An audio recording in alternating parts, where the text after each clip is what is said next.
നമസ്കാരം. ഭൂമിയിൽ നിന്നും ഏകദേശം 650 പ്രകാശവർഷം അകലെ കുംഭം രാശിയിൽ സ്ഥിതി ചെയ്യുന്ന ഹെലിക്സ് നെബുലയെക്കുറിച്ചുള്ള വിസ്മയകരമായ വിവരങ്ങളാണ് ജെയിംസ് വെബ് ബഹിരാകാശ ടെലസ്കോപ്പ് ഇപ്പോൾ പുറത്തുവിട്ടിരിക്കുന്നത്. ഒരു നക്ഷത്രത്തിന്റെ അന്ത്യഘട്ടത്തിൽ അതിന്റെ പുറംപാളികൾ അതിശക്തമായി ബഹിരാകാശത്തേക്ക് തെറിച്ചു പോകുമ്പോൾ രൂപപ്പെടുന്ന പ്ലാനറ്ററി നെബുല വിഭാഗത്തിൽപ്പെട്ടതാണ് ഹെലിക്സ് നെബുല. 1800കളുടെ തുടക്കത്തിൽ തന്നെ ശാസ്ത്രലോകം തിരിച്ചറിഞ്ഞ ഈ നെബുല അതിന്റെ കണ്ണ് പോലെയുള്ള ആകൃതി കാരണം ദൈവത്തിന്റെ കണ്ണ് എന്നും അറിയപ്പെടുന്നുണ്ട്. നക്ഷത്രങ്ങളുടെ പരിണാമത്തെക്കുറിച്ച് പഠിക്കുന്ന ശാസ്ത്രജ്ഞർക്കും ആകാശ നിരീക്ഷണത്തിൽ താല്പര്യമുള്ള അമച്ചർ ജ്യോതിശാസ്ത്രജ്ഞർക്കും ഒരുപോലെ പ്രിയപ്പെട്ട ഈ പ്രതിഭാസത്തെ അതിന്റെ എല്ലാ സൂക്ഷ്മതയോടും കൂടി പകർത്തുവാൻ ഇൻഫ്രാറെഡ് സാങ്കേതിക വിദ്യയുടെ സഹായത്തോടെ ജെയിംസ് വെബ് ടെലസ്കോപ്പിന് സാധിച്ചിരിക്കുന്നു. ജെയിംസ് വെബ് ടെലസ്കോപ്പിലെ നിയർ ഇൻഫ്രാറെഡ് ക്യാമറ ഉപയോഗിച്ചാണ് ഹെലിക്സ് നെബുലയുടെ ഈ പുതിയ ദൃശ്യങ്ങൾ പകർത്തിയിരിക്കുന്നത്.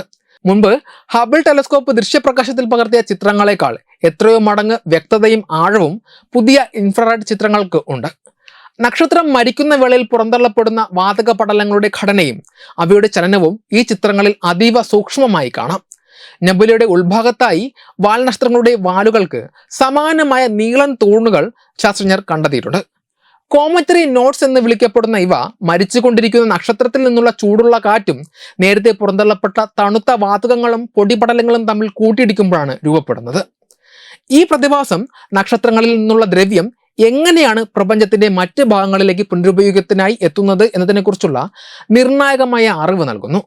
ഹെലിക്സ് നെബുലയിലേക്കുള്ള ഈ വിൻഡോ യഥാർത്ഥത്തിൽ നമ്മുടെ സൂര്യന്റെ ഭാവിയിലേക്കുള്ള ഒരു നോട്ടം കൂടിയാണ്. നക്ഷത്രത്തിന്റെ മധ്യഭാഗത്തുള്ള വൈറ്റ് ഡോർഫ് എന്നറിയപ്പെടുന്ന അവശിഷ്ട നക്ഷത്രങ്ങളിൽ നിന്നുള്ള തീവ്രമായ അൾട്രാവയലറ്റ് വികിരണങ്ങൾ ചുറ്റുമുള്ള വാതകങ്ങളെ അയോണീകരിക്കുകയും വ്യത്യസ്ത താപനിലയിലുള്ള മേഖലകൾ സൃഷ്ടിക്കുകയും ചെയ്യുന്നു. നെബുലയിലെ നീല നിറം നക്ഷത്രത്തിനടുത്തുള്ള ഏറ്റവും ചൂടേറിയ അയണോക്സൈഡ് വാതകത്തെ സൂചിപ്പിക്കുന്നു. അരികുകളിൽ മഞ്ഞ നിറത്തിൽ തിളങ്ങുന്നത് തണുത്തു തുടങ്ങുന്ന ഹൈഡ്രജൻ തന്മാത്രകളാണ്. ഏറ്റവും പുറത്തായി കാണുന്ന ചുവപ്പ് നിറം പൊടിപടലങ്ങൾ കൂടിച്ചേരുന്ന തണുത്ത ഭാഗത്തെ അടയാളപ്പെടുത്തുന്നു. ഏകദേശം 5 ബില്യൺ വർഷങ്ങൾ കഴിയുമ്പോൾ നമ്മുടെ സൂര്യനും ഇതുപോലെ ഒരു പ്ലാനറ്ററി നെബുലയായി മാറുമെന്നാണ് ശാസ്ത്രലോകം കരുതുന്നത്. നക്ഷത്രങ്ങളിൽ നിന്ന് പുറന്തള്ളപ്പെടുന്ന ഈ അംശങ്ങളാണ് അടുത്ത തലമുറയിലെ നക്ഷത്രങ്ങൾക്കും ഗ്രഹങ്ങൾക്കും ആവശ്യമായ അസംസ്കൃത വസ്തുക്കളായി മാറുന്നത് എന്നതിനാൽ ഹെലിക്സ് നെബുലയെക്കുറിച്ചുള്ള പഠനം പ്രപഞ്ചത്തിന്റെ നിലനിൽപ്പിനെക്കുറിച്ചുള്ള പ്രധാനപ്പെട്ട പാഠമാണ്. വെബ് ഡെസ്ക് തത്വമൈ TV.